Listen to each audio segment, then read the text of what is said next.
Today, let us continue our previous topic on the tips of correcting dangling modifiers. We have here more examples of dangling modifiers and their revisions. The experiment was a failure, not having studied the manual carefully. The introductory phrase is a dangling modifier since it did not mention the subject.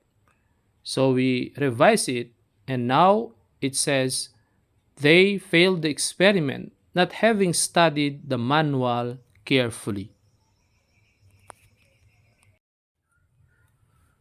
Another example of a dangling modifier. After reading the original study, the article remains unconvincing. But who's reading the original study? So to revise this, we state, after reading the original study, I find the article unconvincing. So who's reading it? It is I. Another example of dangling modifier. Relieved of responsibilities. Your home should be a place to relax. But who is relieved of responsibilities? So we revise it and instead say, relieved of your responsibilities, you should be able to relax at home. Now it's very clear. You have to take note that dangling modifiers usually appear at the beginning of the sentence. For example, while reading The Apple of Joy, the characters evoke pity. Now who's reading? So we revise it and instead say, while I was reading The Apple of Joy, I felt pity for the characters.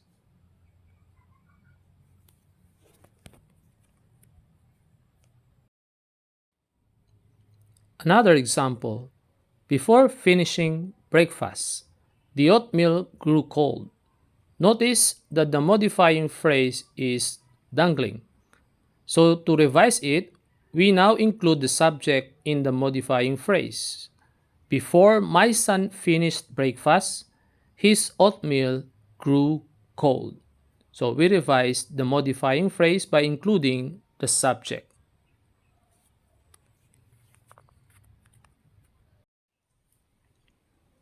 In general, dangling modifiers are corrected by either introducing the subject right after the modifier or including it in the modifying phrase, which we have done a while ago. For example, at 4 years old, my parents decided to move to a different town.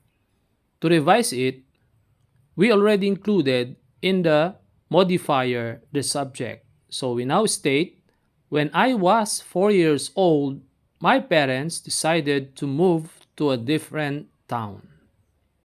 We maintain the main clause as it is. Another example. To see well, the lights in the living room need to be adjusted. Now to revise this, we included the subject right after the modifier. Now it says, to see well, you must adjust the lights in the living room. So we revised the main clause. As an adjunct, a modifier clause is normally at the beginning or the end of a sentence and usually attached to the subject of the main clause. However, when the subject is missing or the clause attaches itself to another object in a sentence, the clause is seemingly hanging on nothing or on an inappropriate noun. It thus dangles, as in the following examples.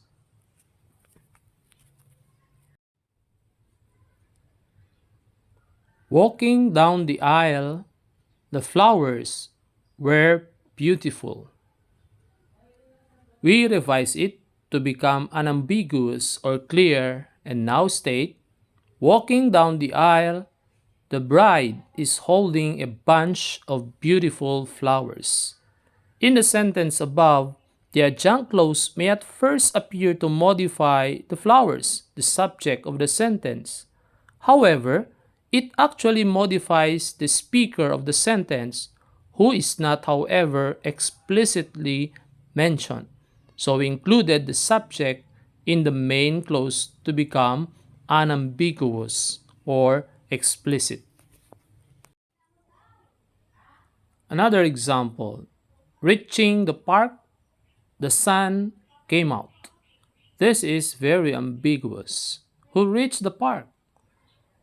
So to make it unambiguous, we stated and revised as follows.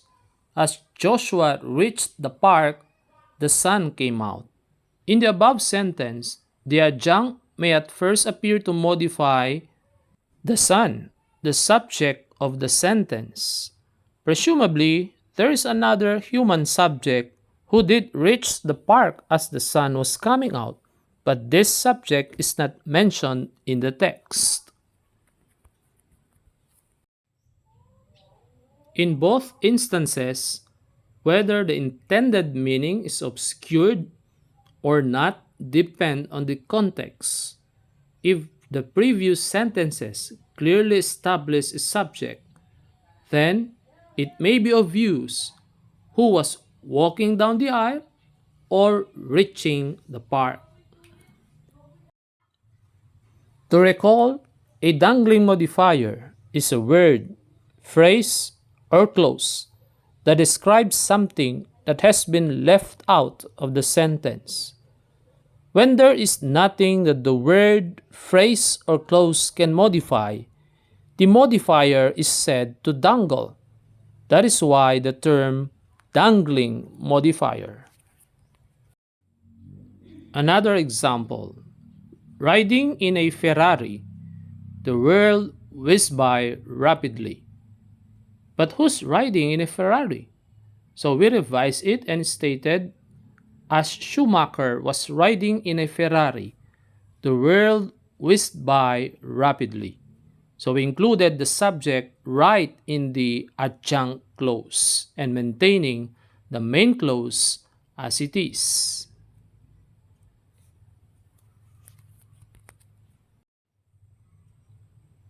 Another example, walking home at night, the trees look like spooky aliens. To correct this, we revised and instead included the subject in the adjunct, and now it's stated, as Jeremiah was walking home at night, the trees looked like spooky aliens. In the incorrect sentence, to win the quiz bee is a dangling modifier. So to revise it, we stated the subject, and now it's stated, if we want to win the quiz bee, Ashley and Audrey should join our team. So the subject is now explicitly mentioned in the adjunct clause. Now, there are several tips to quickly spot a dangling modifier in any given incorrect sentence. First, look for an ing modifier at the beginning of your sentence or another modifying phrase. Let's look at this given example. Working for 4 hours at night, the bedroom was finally finished by Robbie. So looking at the ing modifier, the phrase working for 4 hours at night is dangling. The second tip is to underline the first noun that follows it. In the same example, working for 4 hours at night, the bedroom was finally finished by Robbie. The first noun that appears after the phrase working for 4 hours at night is the bedroom. The third tip is to make sure the modifier and noun go together logically. If they do not, it is very likely you have a dangling modifier. After identifying the dangling modifier, rewrite the sentence and make it unambiguous or explicit. Applying the tips using the original sentence, working for 4 hours at night, the bedroom was finally finished by Robbie. We revised it and now it says, working for 4 hours at night, Robbie finally finished the bedroom. Now we revise the dangling modifier. Now let us have some exercises and rewrite the following sentences into your own sheet of paper to correct the dangling modifiers. 1. Chewing furiously, the gum fell out of my mouth. 2. While driving to the gym, an accident happened on the road.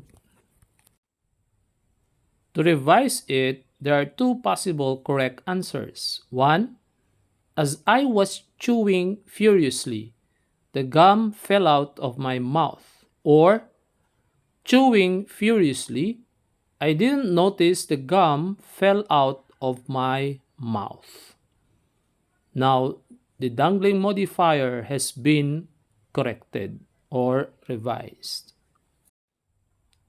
For sentence number 2, there are also two possible revisions. 1. While I was driving to the gym, an accident happened on the road. Or you can have it this way. While driving to the gym, I saw an accident that happened on the road. Again, try to rewrite the following sentences. 1. Playing a guitar in the bedroom, the cat was seen under the bed. 2. Walking in the dark, the framed picture fell off the wall. Now try to revise them. There are three possible revisions for sentence number 1. 1. As I was playing a guitar on the bedroom, the cat was seen under the bed. Or 2. Playing a guitar on the bedroom, I saw the cat under the bed. Or 3. As I was playing a guitar on the bedroom, I saw the cat under the bed. There are also three possible revisions for sentence number 2. 1. While I was walking in the dark, the framed picture fell off the wall. Or 2. While walking in the dark, I saw the framed picture fell off the wall. Or 3. While I was walking in the dark, I saw the framed picture fell off the wall.